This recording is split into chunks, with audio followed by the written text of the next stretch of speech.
What is up, YouTube? Welcome back to episode 10 of the Chaos Daily. Episode 10 already. Wow. Double digits. So let's get straight into this. Working on the long easy in today's Chaos Daily. And oh boy, things went a couple of directions. So why don't we have a look at what I did. And there's going to be a little bit of an explanation in the middle of this because stuff sort of went two directions. We now have two versions of the long easy. We have the EDF version, which uses a regular off-the-shelf 70mm EDF, and we have the custom version, which is one where I just purchase a motor and I print my own fan, and it all is contained, none of this silly fan wire close to each other in the path of the airflow business, all nice and clean. But we can't all do that, so I had to remind myself that the point of this design was so that you guys can buy the files, print your own, build your own, and use off-the-shelf parts. You don't all have access to crazy expensive printers. In fact, I still don't, but I'm working on it. So yeah, let's get into the time lapse. First up, the modifications are made to what is now going to be referred as the custom long easy, or the long easy custom, or custom EDF, either way, it's the custom version, right? That's my one. You guys can have it too if you want to go down that route. I'll show you guys how to build that. So first up, time lapse for that. Let's have a look.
What did you think of that?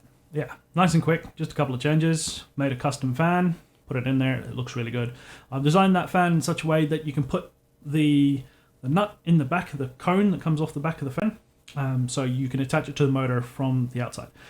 When I go to design how the motor mounts into that long stem that goes into the inlet, with where the wiring and everything will travel. So it'll all be nice and clean, there's nothing obstructing the airflow coming in and nothing obstructing the airflow coming out. That was the goal of that design, but that's not the goal of this design. That was a goal that I'd sort of tacked on because I have issues with this kind of style of EDF, with the way that I know like they fly just fine. It's not like a huge, but It's like when you see a bunch of dots in a row and a couple of the dots are just not quite aligned. Your OCD sort of, that's what this does to me. So yeah, that's why that ended up that way. But obviously, you guys want to be able to buy these things and slap one of these in there. So we need to make the design work for these. And that's what this is going to be about. So have a look at this time lapse, and then we'll go over it at the end.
that was interesting. So it doesn't look the best. I agree. There are some issues with the way that I did that. I'll think about it some more. I might change it. You saw there in the time lapse the way I was mounting these tabs.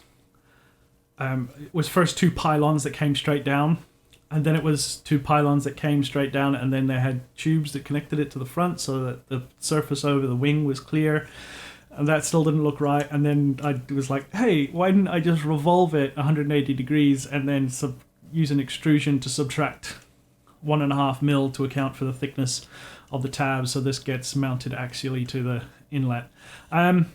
That worked out better. That looks a lot better. It's a lot cleaner. And there's also a gap for this lip.